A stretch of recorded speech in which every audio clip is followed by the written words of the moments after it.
from transfer of any virtual digital asset shall be taxed at the rate of 30%.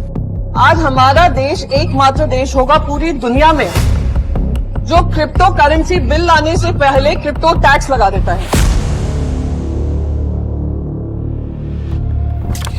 आपको भी ऐसा लगता होगा हमारी गवर्नमेंट को नहीं पसंद क्रिप्टो और क्रिप्टो यूजर्स। अलग अलग देश क्रिप्टो में इतने आगे बढ़ रहे हैं और भारत देश इतना पीछे और इतना डरा हुआ है। यहाँ तक कि एक भिखारी पाकिस्तान देश भी क्रिप्टो में इन्वेस्ट करने जा रहा है जिसकी हमें उम्मीद नहीं थी। जानेंगे इस वीडियो में। पहले बात करते हैं बेसिक। क्रिप्टो करेंसी एक डिजिटल फॉर्म ऑफ मनी है जिसको डिजिटल टोकन भी कहा जाता है और ये ब्लॉकचेन पर आधारित है।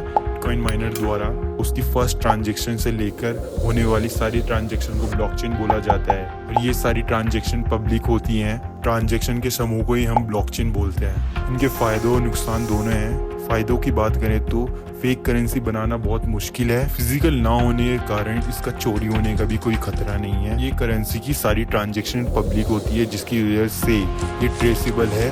कोई भी व्यक्ति का अगर वॉलेट एड्रेस पता हो तो हमें पता लग सकता है वो एड्रेस कहाँ ट्रांजैक्शन कर रहा है और एडवांस टेक्नोलॉजी की मदद से उसके आईपी एड्रेस को भी फाइंड करके उसकी लोकेशन भी पता कर सकते हैं। तो वॉलेट में पैसे का नियंत्रण आपके हाथ में ही होता है। फिजिकल ना होने के कारण अगर आप कहीं ऐसे इलाके में जाते हैं जहाँ पर ना बिजली ना सिग्नल हो, वहाँ पर आप पेमेंट्स नहीं कर पाएंगे जिसकी वजह से क्रिप्टो का कुछ फायदा नहीं। एक क्रिप्टो ट्रांजेक्शन बैंक या यूपीआई ट्रांजेक्शन से बहुत ज्यादा डिले होती है। Bank direct bank to bank money transfer करता है लेकिन क्रिप्टो में पहले हैश कैलकुलेट होते हैं जिसकी वजह से ज्यादा टाइम लगता है और ज्यादा कंप्यूटेशन पावर भी लगती है। एक गलत ट्रांजेक्शन आपके सारे पैसे उड़ा सकते हैं अगर आप थर्ड पार्टी जैसे कॉइनबेस और बाइनेंस जैसे वॉलेट्स का इस्तेमाल नहीं करते हैं। तो ये भी गारंटी नहीं है कि ये वॉलेट आपका पैसा बचा सके। नुकसान और फायदे की बात तो होगी। अब हम बात करते हैं कि हमारी सरकार और गवर्नमेंट इसके पीछे क्यों पड़ी है। ना इसे लीगल बनाती है ना इलीगल।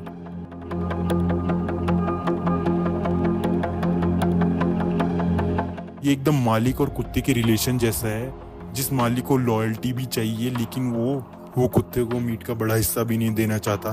नहीं देगा तो कुत्ता मालिक बदल देगा और देगा तो कुत्ता और मार। ये बात कहीं तक सही भी है। गवर्नमेंट को ये डर है अगर हमने क्रिप्टो को लीगल बना दिया बैंकिंग सिस्टम के साथ साथ भारत की इकोनॉमी भी गिर सकती है। क्रिप्टो करेंसी से करप्शन बंद हो सकता है।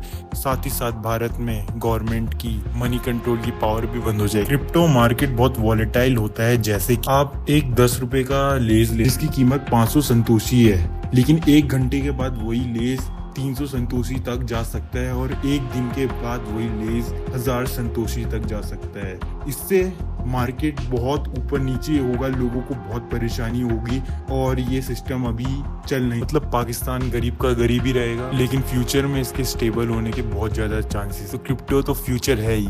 Thanks for watching. Make sure like and subscribe.